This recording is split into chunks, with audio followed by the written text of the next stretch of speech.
What's up everyone? It's Zac Fischer aka Big Z coming at you with another video. This video is all about the lifeblood of your business, which is marketing. Before we get started, make sure to do me a huge favor so more people can see this free content. Smash the like button. Make sure you're subscribed as I drop new videos every single day for you. And leave a comment. Let me know how I'm doing. Even if you don't like it, let me know how I can improve. Okay, let's talk about marketing and why it's the most important aspect of your business. So why I say marketing is the lifeblood of your business is because we all know sales drives revenue, right? When you get a sale, brings income to your business, which then ultimately allows you to continue to do more business. But if you don't have the right leads in order to make a sale, then you're essentially going nowhere. So therefore, marketing is the lifeblood of your business. And so the better quality leads that you can provide for your salespeople, or if you are the salesperson, the better your business is going to perform. Now, there's all kinds of different marketing tools out there and marketing strategies and avenues. And I'm gonna go over a few of them that I use within my businesses. So let's talk about a few of the marketing channels that we can do. Examples: cold calling, SMS or text message blasting, direct mail, ringless voicemail, billboards, TV commercials, digital ads like pay-per-click advertising with Yahoo, Bing, Google, etc. Social media advertising with Facebook, Instagram, Twitter, LinkedIn, TikTok, you know all those. And there's many more marketing channels out there. Okay, so I personally have used a lot of these strategies. And the thing about marketing is every single strategy can work as long as you stay consistent and you track your metrics. So I will deep dive that so you guys have a little bit more of an idea of what I'm talking about. So let's focus on what we do as far as in my business, okay? So in one of my businesses, we do a lot of SMS blasting, cold calling, and ringless voicemails. So essentially we pull data or lists about a specific targeted customer that we're looking for, and then we set up automatic SMS campaigns, ringless voicemail drops, which if you don't know what a ringless voicemail is, it's essentially a voicemail that shows up on someone's phone without having to actually call them. So it looks like they have a missed call and that a voicemail was popped in there, so then they call back wanting to know more information, and then your sales team can field those phone calls, or your lead setters or whoever you have in place for that.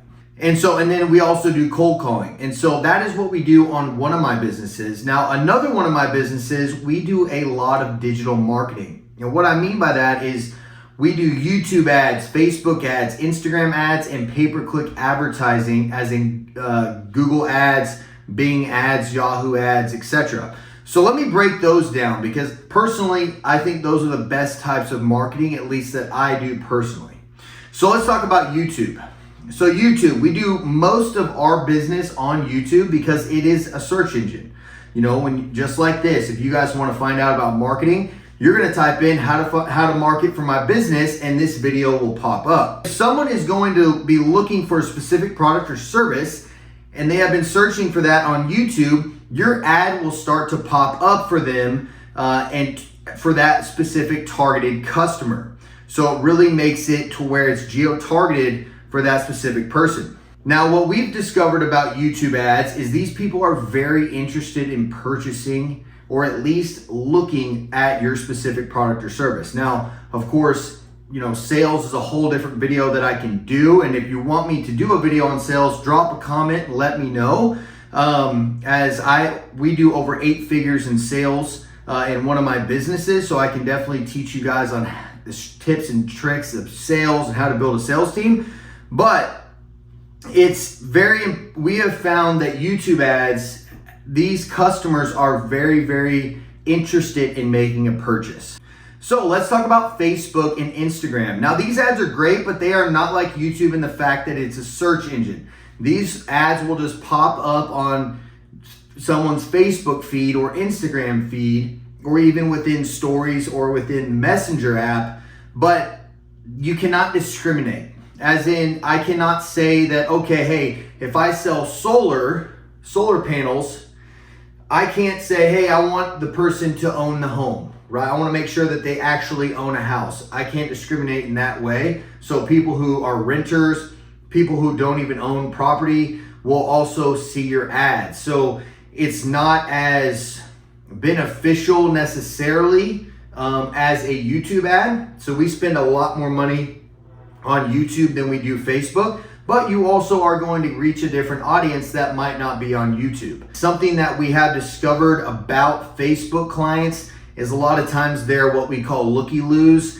They're interested in just acquiring information and not necessarily purchasing. Also, if you have certain criteria, like maybe they have to have a certain credit score, a certain amount of money, etc., you might get a lot of people that don't qualify for your product. Now, let's talk about my favorite, pay-per-click advertising.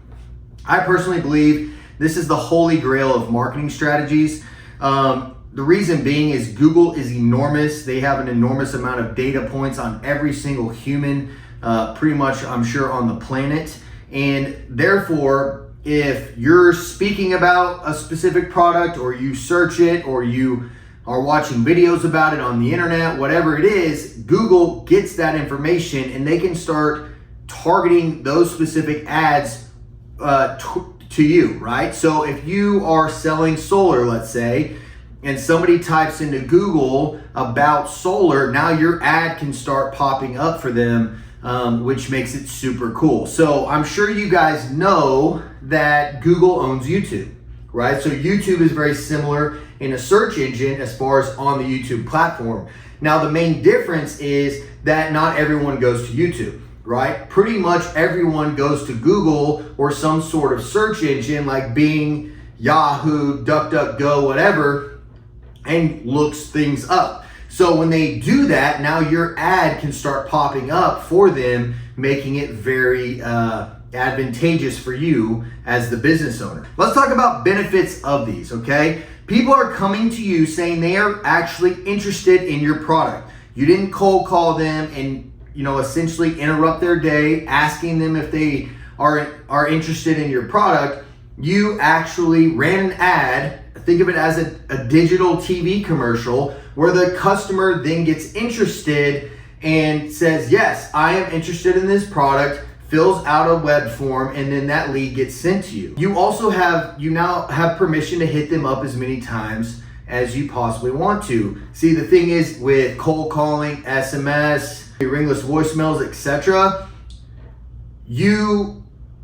they can potentially be what's on the do not call list, right? So if they're on the do not call list, then you can get in trouble. You can potentially get sued. I have personally been sued back in the day in my real estate business for reaching out to people on the do not call list, and that's definitely not fun.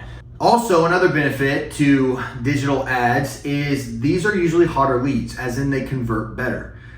They typically spend more money as well, that we have found. So here's the downside of those. They're usually more expensive, as in the ad, you have to spend money on the ads. The lead cost per lead is usually higher. These people tend to be shoppers as well.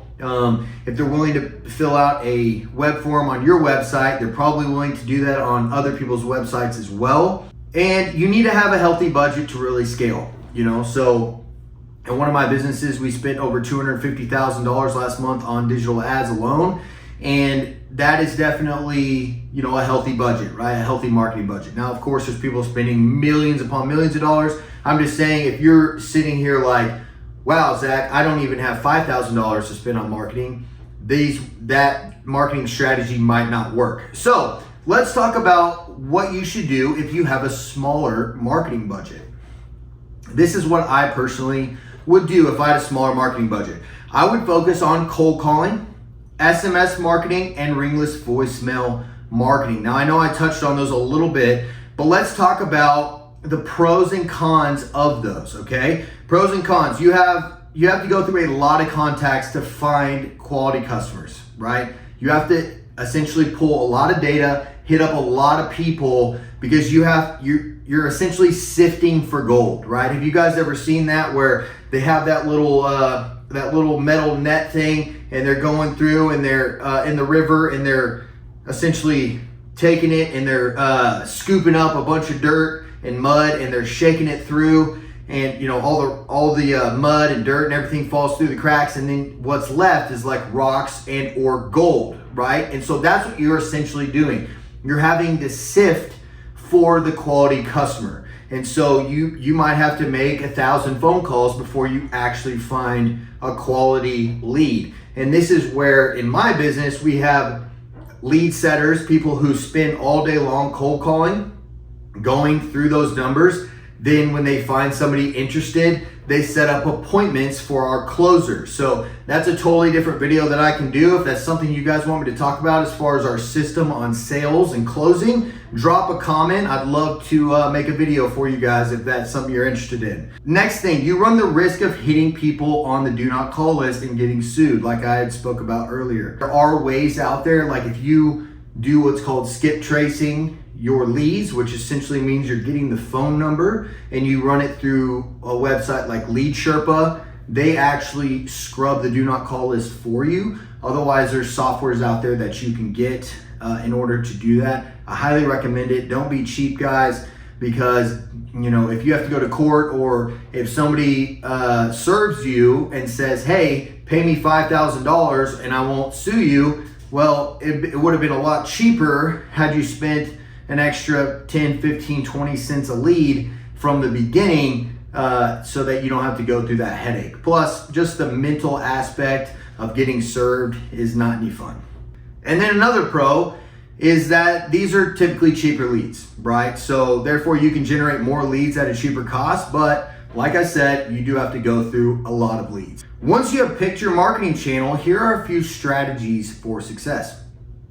Number one, stick with the channel and master it before you add another marketing channel. I see this all the time. Somebody will, you know, start having success text blasting, right? And maybe they did a couple deals for 2 or 3 months. They don't really know their numbers. They haven't really tracked their KPIs, which are key performance indicators.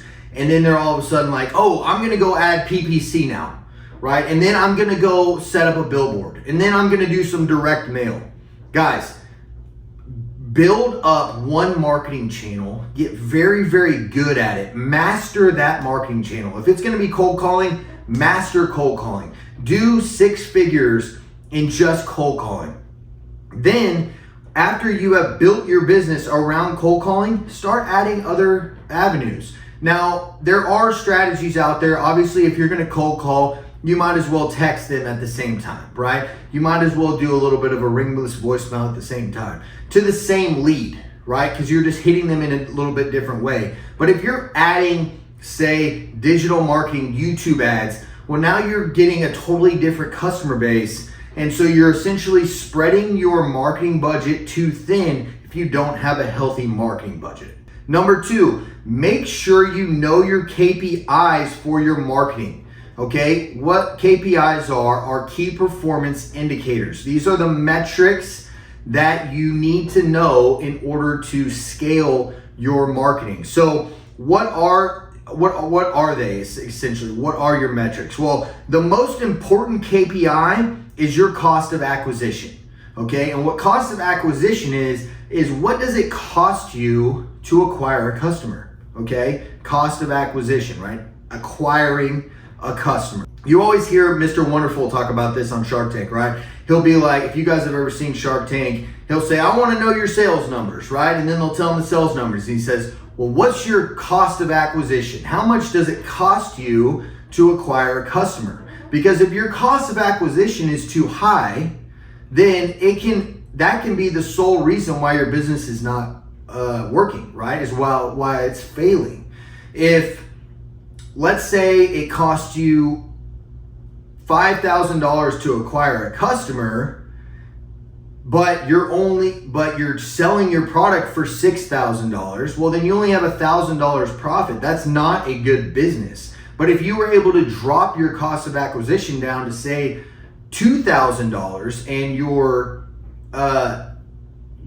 price of your product was $6,000, or you're able to implement maybe other strategies where they buy more and that $6,000 goes to $8,000 or $10,000, then that makes a lot more sense.